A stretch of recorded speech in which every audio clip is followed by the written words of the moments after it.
Assalamualaikum warahmatullahi wabarakatuh. Saya Brigadir Ahmad Juliardi. Kali ini saya akan menjelaskan bagaimana tentang budidaya serai wangi, khusus bagi para pemula, petani-petani pemula yang ingin belajar untuk budidaya serai wangi, mungkin bisa dijadikan panduan atau referensinya.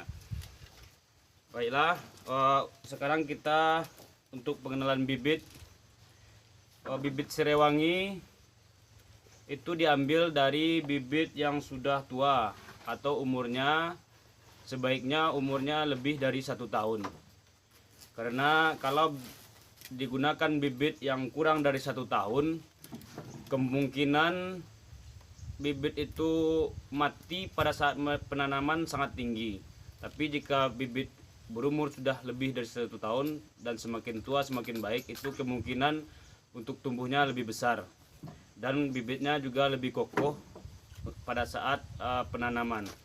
Jadi pada saat penanaman sebaiknya itu mengambil pada saat musim hujan, karena tanaman serai wangi pada saat penanaman itu sangat membutuhkan curah hujan. Minimal dia mendapatkan hujan minimal 2 kali dalam 1 minggu, sampai nantinya dia berumur 1 bulan atau di saat sudah mulai tumbuh. Kemudian dalam hal bibit itu sebenarnya bibit ada beberapa macam, tetapi secara garis besar dari bibit atau tanaman serai wangi ini ada kategorinya 2, yaitu yang pertama Mahapenggiri yang umum dipakai di Indonesia, dan satu lagi Lena Batu. Secara fisik perbedaan dari kedua bibit tersebut, kalau bibit Mahapenggiri yang rata-rata banyak dibudidayakan di masyarakat kita, khususnya Sumatera Barat, itu tumbuhan rata-rata jika sudah tumbuh itu kira-kira setinggi pinggang orang dewasa. Tapi kalau bibit yang satu lagi Mahapenggiri, bukan yang Lena Batu, itu kalau ada juga orang yang menyebutnya serai gajah, karena memang batangnya besar-besar dan daunnya juga lebih besar atau lebih tinggi pertumbuhannya, dan bahkan tingginya itu bisa lebih dari ketinggian orang dewasa, sangat tinggi itu kan, makanya namanya kadang dikenal juga sama orang itu serai gajah. Jadi dalam hal bibit yang harus kita persiapkan, itu bibit ini adalah bibit yang akan kita persiapkan untuk tanam. Dalam hal untuk mempersiapkan bibit seperti ini, kita yang pertama yaitu kita bersihkan dulu bibitnya dari akar-akar atau dari daun-daun matinya yang seperti ini, kita bersihkan terlebih dahulu. Kemudian akar juga kita bersihkan, karena yang akan tumbuh nantinya bukan akar ini tapi akar baru. Nanti kita bersihkan dan kita tinggalkan luas akar ini kira-kira 10 cm lah. Jadi peluang untuk tumbuhnya lebih banyak, karena nantinya tunas baru dan akar baru akan tumbuh di ruas-ruas seperti ini. Setiap ruas-ruas seperti ini. Disinilah ini contoh cikal bakal. Cikal bakal nantinya akan tumbuh tunas baru. Tunas baru. Jadi dari ruas-ruas inilah pertumbuhan baru atau benih-benih baru nantinya akan muncul.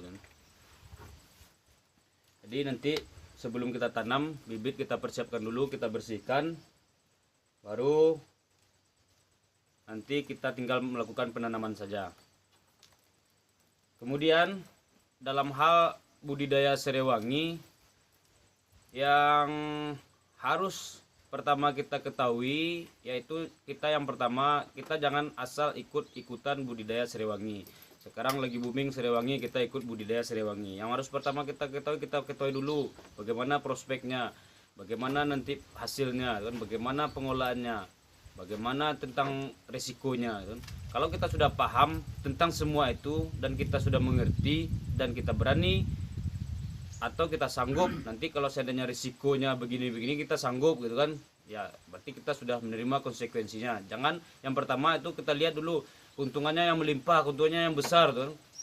Kalau kita berpatokan kepada keuntungan yang lebih tinggi, nanti di saat kita melakukan budidaya tidak sesuai, akhirnya kecewa.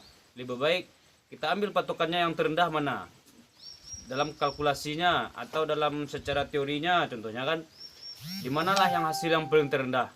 Contoh, kita bisa menghasilkan uang 100.000 dan maksimalnya 500.000. Kita ambil aja yang 100.000. Di saat 100.000 kita sanggup dan secara hitung-hitungan kita mampu 100.000, kita merasa sanggup, berarti nanti di saat kita mendapat keuntungan 200.000 kita lebih bersemangat lagi gitu kan, seakan-akan dapat bonus.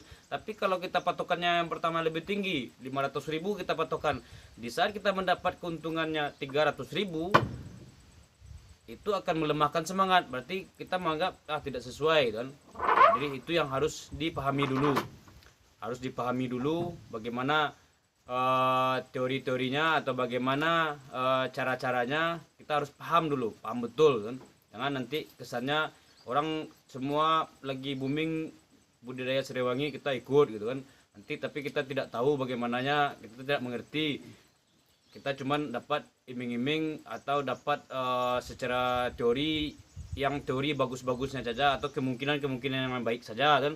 Di saat kita mendapat suatu kemungkinan yang buruk atau hasil yang buruk, akhirnya kecewa dan melemahkan semangat. Untuk bibit tadi pemotongan akar kan nanti ada sisa-sisa akar yang lain. Sebenarnya sisa akar ini juga bisa kita budidayakan. Bisa juga kita budidayakan atau kita tanam. Bisa dengan penanaman langsung atau kita lakukan penyemaian. Bisa juga dengan kita tanam dalam polybag. Itu dengan prosesnya tentunya bertambah. Kita harus menyiapkan polybag dulu, nanti setelah tumbuh baru nanti bisa kita pindahkan. Dan kemungkinan tumbuhnya untuk ruas akar ini kemungkinan tumbuhnya 50-50 lah, 50%. Tapi juga bisa kita siapkan, nanti kita semaikan, bisa jadi kita pergunakan untuk penyisipan dari bibit atau benih yang tidak tumbuh. Bisa juga kita dalam hal penanaman, untuk lokasi yang harus kita pilih yaitu lokasi yang terbuka atau lokasi yang bisa mendapatkan cahaya matahari langsung. Karena dalam hal budidaya serewangi ini dia sangat membutuhkan cahaya matahari langsung.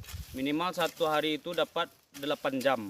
Jadi kita pilih satu lahan yang terbuka. Kalau seandainya lahan-lahan yang tertutup pohon-pohon besar, itu kemungkinan untuk berkembang biaknya jadi kecil, atau nanti tumbuh tunas-tunas barunya jadi terhambat karena tidak mendapat cahaya matahari secara langsung. Jadi sekarang untuk dalam proses penanaman, yang pertama yang harus kita siapkan yaitu lubang tanam. Lubang tanam yang kita siapkan, kalau seandainya kita punya lebih banyak waktu atau punya modal yang lebih, kita bisa mempersiapkan lubang tanam sekira dengan ukuran 30 kali 30 dan kemudian kita kasih kompos. Tapi seandainya kita contohnya tidak begitu mempunyai banyak modal atau dengan modal yang terbatas, sebenarnya budidaya serewangi ini sangat mudah dan perlakuannya juga sangat gampang kan. Jadi kita tidak perlu tidak harus menyediakan lubang ukuran 3 kali 30 atau dengan harus dikasih pupuk kompos kan, tapi secara langsung pun bisa. Jadi kita perlu siapkan lubang tanam. Dengan pola tanamnya kita kasih jarak tanam itu minimalnya 1 meter kali 1 meter, dan lebih baik lagi itu lebih dari 1 meter, 1,5 atau 2 meter itu kan. Jadi perkembangannya pertumbuhan akar juga lebih bagus, karena nantinya pertumbuhan akar serewangi ini dia lebih banyak merambat ke kiri kanannya, bukan ke bawah gitu kan. Nah, jadi dalam hal penanaman, setelah kita siapkan lubang tanam yang sederhana sajalah, yang lubang tanam, nanti dalam penanamannya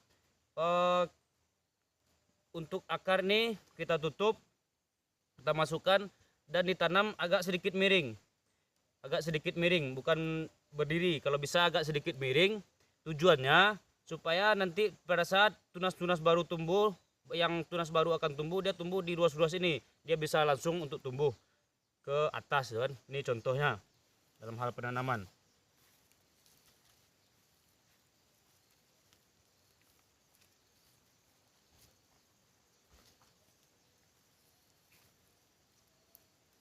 Nih. Jadi kita tanam dengan posisi agak miring, karena nanti tunas barunya dari ruas-ruas tadi dia akan muncul di sini, dan kemungkinan ini juga tumbuh, dan yang kelopak-kelopak daun ini nantinya akan mati dan tumbuh juga tunas-tunas yang baru. Itulah mungkin sedikit pengetahuan dalam hal budidaya serewangi yang bisa dijadikan referensi bagi petani-petani pemula. Semoga bermanfaat. Demikian. Terima kasih. Wassalamualaikum warahmatullahi wabarakatuh. Waalaikumsalam.